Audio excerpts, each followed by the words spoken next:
Assalamualaikum warahmatullahi wabarakatuh. Tabipun, perkenalkan nama saya Winanda Anggun Sasmita, NPM 1804040104, jurusan Ekonomi Syariah, kelas E semester 6. Di sini saya akan menjelaskan materi yang berjudul Represi Finansial dan Kebijakan Moneter. Video ini dibuat untuk memenuhi tugas mata kuliah Fiskal dan Moneter yang diampu oleh Bu Selvia Nuriasari. Terlebih dahulu kita bahas apa itu represi finansial. Represi finansial atau represi keuangan adalah kondisi NSB di mana pemerintah melakukan campur tangan secara luas. Menurutnya, NSB umumnya mempunyai sistem moneter yang kurang maju dengan akibat adanya sektor swasta yang kurang giat dan modal asing menjadi pengganti untuk modal dalam negeri. Akibatnya, pemerintah terpaksa menindas sistem pasaran, perdagangan internasional, dan sistem moneter. MC Kinnon dan Shaw pada tahun 1973 juga menguraikan suatu teori yang dijadikan dasar bagi pengambilan kebijakan di sektor keuangan di negara yang sedang berkembang pada tahun 1800-an. Pandangan MC Kinnon dan Shaw mengenai peranan suku bunga sangat terkait dengan adanya kebijakan represi keuangan atau financial repression yang terjadi dalam perekonomian suatu negara. Menurutnya, represi keuangan yang salah satunya adalah ditandai oleh adanya pembatasan dalam tingkat bunga atau suku bunga real rendah dalam perekonomian justru dapat menyebabkan rendahnya minat masyarakat untuk menyimpan dananya di bank dan pada akhirnya suplai dana investasi akan berkurang. Guna mengatasi hal tersebut, maka MC Kinnon dan Shaw merekomendasikan kebijakan liberalisasi keuangan, yakni dengan adanya kebijakan tingkat suku bunga sesuai dengan mekanisme pasar. Kenaikan tingkat bunga berarti adanya peningkatan insentif yang dapat dinikmati oleh masyarakat, sehingga masyarakat akan terdorong untuk menyimpan dananya di bank. Hal ini berarti adanya akumulasi modal yang dapat digunakan untuk pembiayaan pembangunan. Asumsi yang digunakan dalam model represi keuangan adalah yang pertama, pemerintah dianggap mempunyai perkiraan yang realistik mengenai defisit anggaran yang harus dibiayai oleh bank sentral dengan mencetak uang baru. Yang kedua, otoritas moneter dianggap mampu memilih kombinasi kebijaksanaan yang menyangkut pengawasan perdagangan devisa yang suku bunga dan penentuan cadangan bank yang diharapkan dapat meminimalkan penggunaan inflation tax tanpa menimbulkan gangguan bagi pembentukan modal swasta. Yang ketiga, aliran perdagangan luar negeri ditekankan dengan tarif yang tinggi, lisensi, dan sistem kuota. Represi finansial terdiri dari beberapa. Yang pertama, pembatasan suku bunga secara eksplisit atau tidak langsung, seperti pada utang pemerintah dan suku bunga deposito. Yang kedua, kepemilikan atau kendali pemerintah atas bank dan lembaga keuangan domestik dengan hambatan yang membatasi lembaga lain untuk memasuki pasar. Yang ketiga, persyaratan cadangan yang tinggi. Yang keempat, penciptaan atau pemeliharaan pasar domestik kaptif untuk hutang pemerintah dicapai dengan mewajibkan bank untuk menahan hutang pemerintah melalui persyaratan modal atau dengan melarang atau mendiskriminasi alternatif. Yang kelima, pembatasan pemerintah atas pengalihan aset ke luar negeri melalui penerapan kontrol modal. Langkah-langkah ini memungkinkan pemerintah menerbitkan utang dengan tingkat bunga yang lebih rendah Sebuah tingkat bunga yang rendah nominalnya dapat mengurangi utang. Sementara suku bunga real negatif mengikis nilai real utang pemerintah. Dengan demikian, represi finansial paling berhasil dalam melikuidasi hutang bila disertai dengan inflasi dan dapat dianggap sebagai bentuk perpajakan atau sebagai alternatif sebagai bentuk penurunan nilai. Selanjutnya, kita bahas kebijakan moneter. Kebijakan moneter adalah salah satu elemen kebijakan moneter yang tidak terlepas dari kesulitan yang dalam mengakomodasikan berbagai sasaran kebijakan secara serentak. Kesulitan tersebut telah berlangsung sejak periode sebelum krisis dan akhirnya berdampak negatif terhadap kondisi fundamental ekonomi makro, di mana sebelumnya makroekonomi berdasarkan hasil pengamatan dianggap cukup kuat, ternyata tidaklah sekuat yang diyakini semula. Menurut Jingan MTTL, kebijakan moneter mengacu pada kebijaksanaan otoritas moneter suatu negara yang menyangkut masalah-masalah moneter.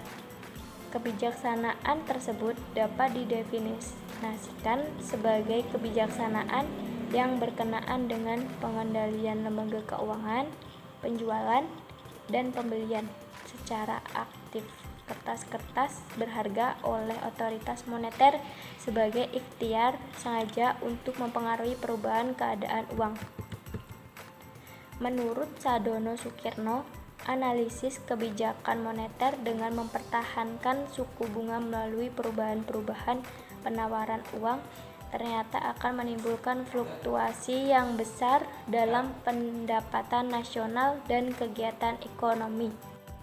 Namun, apabila kebijakan moneter melalui pengendalian jumlah penawaran uang, maka efeknya terhadap kestabilan ekonomi lebih rendah. Kebijakan moneter adalah tindakan atau kebijakan yang diambil oleh penguasa moneter, biasanya bank sentral, untuk mempengaruhi jumlah uang yang beredar sehingga akan terjadi perubahan jumlah uang yang beredar yang pada akhirnya akan mempengaruhi kegiatan ekonomi masyarakat. Ada beberapa macam kebijakan moneter. Yang pertama, politik diskonto. Politik diskonto adalah politik bank sentral untuk mempengaruhi peredaran uang dengan jalan menaikkan atau menurunkan tingkat suku bunga. Dengan menaikkan tingkat suku bunga, diharapkan tingkat uang yang beredar di masyarakat akan berkurang karena orang akan lebih banyak menyimpan uangnya di bank daripada menjalankan investasi. Sebaliknya, bank sentral akan menurunkan tingkat suku bunga jika timbul deflasi. Dengan diturunkannya suku bunga, diharapkan masyarakat akan menarik uangnya dari bank karena bunga tidak memadai. Yang kedua, kebijakan pasar terbuka. Untuk memperkuat politik diskonto, kebijakan lain juga dijalankan, yaitu politik pasar terbuka, yaitu dengan membeli atau menjual surat-surat berharga. Dengan membeli surat-surat berharga, diharapkan uang yang beredar di masyarakat bertambah. Selanjutnya, apabila dengan menjual surat-surat berharga, diharapkan uang yang beredar di masyarakat dapat tersedot dari masyarakat. Kebijakan moneter adalah kebijakan pemerintah untuk memperbaiki keadaan perekonomian melalui pengaturan jumlah uang yang beredar. Jumlah uang yang beredar dalam analisis ekonomi makro memilih berpengaruh terhadap tingkat output perekonomian, juga terhadap stabilitas harga-harga. Uang yang beredar terlalu tinggi tanpa disertai kegiatan produksi yang seimbang akan ditandai dengan barang dalam perekonomian. Kebijakan moneter dalam perekonomian dilakukan melalui berbagai instrumen. Yang pertama, operasi pasar terbuka. Yang kedua, penentuan tingkat bunga. Yang ketiga, penentuan cadangan wajib. Yang keempat, himbauan moral. Fasilitas diskonto adalah kebijakan moneter bank sentral untuk mempengaruhi jumlah uang yang beredar melalui penetapan diskonto pinjaman bank sentral kepada bank-bank. Dengan menetapkan tingkat diskonto pinjaman